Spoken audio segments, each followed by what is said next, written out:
করছি তো এটার স্টেক নিবা, মালিকানা নিবা, কিন্তু সংস্কারের মালিকানা নিবা না, এই রকম কোন ধরনের বোঝাপড়া ছাড়া প্রয়োজনে আমরা বাংলাদেশের জনগণ নির্বাচন হতে দেওয়া যাবে না।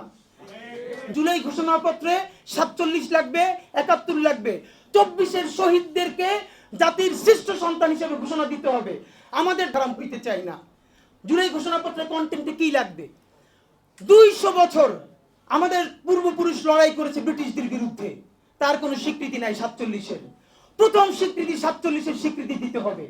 71-এ আমরা আমাদের রাষ্ট্র বানিয়েছি, ঐতিহাসিক বিজয়। 71-কে স্বীকৃতি দেওয়ার মধ্য দিয়ে আমরা কোনোবারই রাষ্ট্র বানাইতে পারি নাই।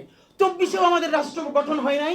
71-এ ভারত, এটা তো এখন ওপেন সিক্রেট, সে বই পর্যন্ত আছে যে আমাদের সংবিধানের প্রস্তাবনা পর্যন্ত ভারতের থেকে লিখে দেওয়া হয়েছে, এখানে জাস্টিস কপি পেস্ট করা হয়েছে। সারা দুনিয়ায় আমাদেরকে শেখানো হয়েছে কি আমরা 9 মাসের মধ্যে একটা পৃথিবীর সেরা সংবিধান বানাইছি। না, এটা কোনো সংবিধান ছিল না, দুনিয়ার যেখানে যা ছিল কপি পেস্ট করে এসে প্রিন্ট দিয়ে দিছে। এই জন্য তো এই সংবিধান এটা মুজিববাদী সংবিধান, এটাকে লাল কার্ড দেখাতে হবে। সুতরাং আমাদের জুলাই ঘোষণাপত্রে 47 লাগবে, 71 লাগবে। 24-এর শহীদদেরকে জাতির শ্রেষ্ঠ সন্তান হিসেবে ঘোষণা দিতে হবে। আমাদের যারা আহত আছে তাদেরকে নিয়ে রাজনৈতিক দলের কি প্রস্তাবনা সেটা জানতে হবে।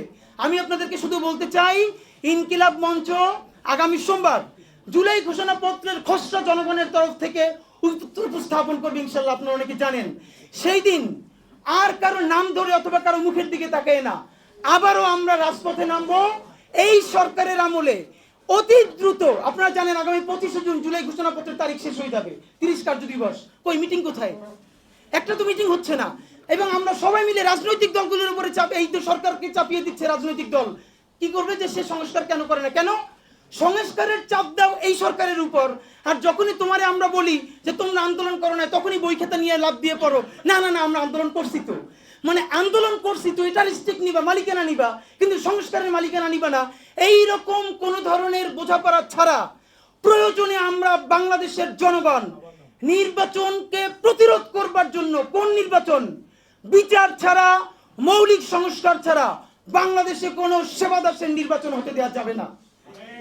যদি আগামী মাসের মধ্যে খুনি হাসিনার বিচার হয়ে যায়, পরের মাসে মৌলিক সংস্কার হয়ে যায়, জুলাই ঘোষণাপত্র হয়, জুলাই সনদ হয়, তাহলে আগামী ডিসেম্বরের আগেও নির্বাচন হতে আমাদের তো কোনো বাধা নাই, বরং আমরাও সেই ইলেকশনে পার্টিসিপেট করবো ইনশাআল্লাহ। সেই পর্যন্ত জুলাই ঘোষণাপত্রের আওয়াজ জারি রাখতে হবে। বাংলাদেশ জিন্দাবাদ, ইনকিলাব জিন্দাবাদ।